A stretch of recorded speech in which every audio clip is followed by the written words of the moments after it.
Let's bring in Charles Bird. He's a Liberal strategist and political analyst with public affairs firm Earnscliffe Strategies. Charles, a lot of new faces, but a lot of core Trudeau-era ministers like LeBlanc, Joly, Freeland.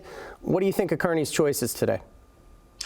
I think they're indicative of the agenda that he spoke to during the election campaign, which was to be laser focused on Canada-US relations, especially given the specter of the imposition of tariffs on our exports to the United States, and on building the economy, whether through enhanced competitiveness and productivity, but also in terms of certain sectoral areas like housing, for instance. And he is uniquely positioned to do this given his economic background. He will clearly take a leading hand in terms of a number of these files. And perhaps most importantly, given his past leadership of the Bank of Canada and Bank of England, I think his ministers will find out that if they don't deliver, they will quickly be replaced. He is quickly developing a reputation as a stern taskmaster who expects results.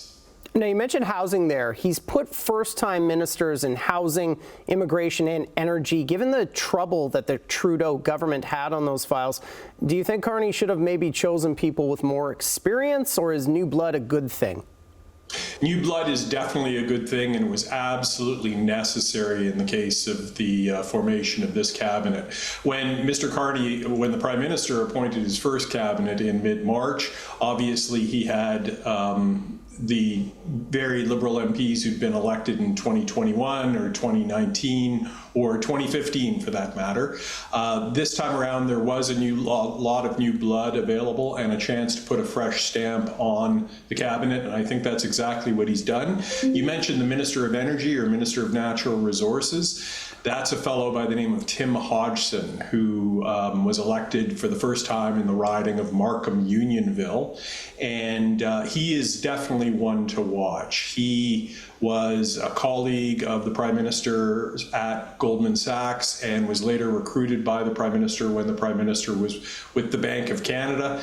I think he's someone who has the confidence and the trust of the Prime Minister, so as new blood goes, that's pretty good stuff. All right, I want to get your expertise on these Secretary of State rules. This is different from the Trudeau era. Can you give us an idea of how this works and what do you make of this approach? What do you think of it?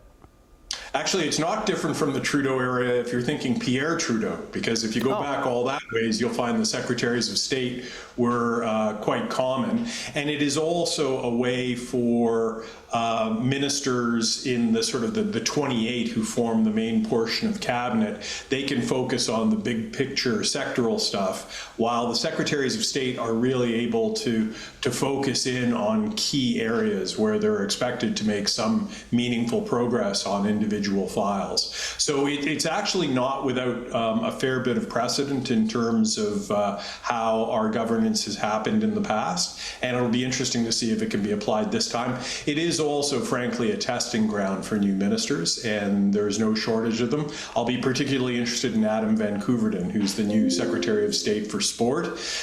He's been long rumored as someone who would be joining the cabinet, and it's great to see him making this particular move today. We're running out of time, but I just want to get your take on one more thing. The new Environment Minister, Julie DeBruyn, she was criticized today by Danielle Smith's Chief of Staff. Guys, can we throw that tweet up from Danielle Smith's Chief of Staff? This cabinet, do you think there's anything in there that is going to help improve relations between Alberta and Ottawa? Oh, I think the inclusion of Minister Hodgson as Minister of Natural Resources Canada, as I mentioned, a big step in the right direction. Frankly, the fact that Minister Wilkinson, who was the Minister of Natural Resources and who did manage to run afoul of a number of Western premiers, the fact that he's no longer there is telling. As for Ms. DeBruyn, she's a former parliamentary secretary to the Minister of Environment and Climate Change. She certainly represents the more left-leaning elements of the Liberal caucus under Mr. Carney, and they're still there, notwithstanding the fact that the government is moving in a decidedly centrist way or direction, shall we say. And cabinet making is hard. You have to balance regionalist issues. You have to make sure that there's the right mix at the table.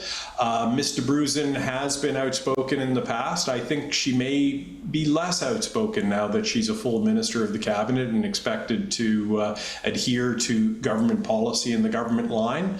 Time will tell. All right, that's Charles Bird from Earnscliffe Strategies. Charles, thanks as always for joining us tonight. Thank you, Matt.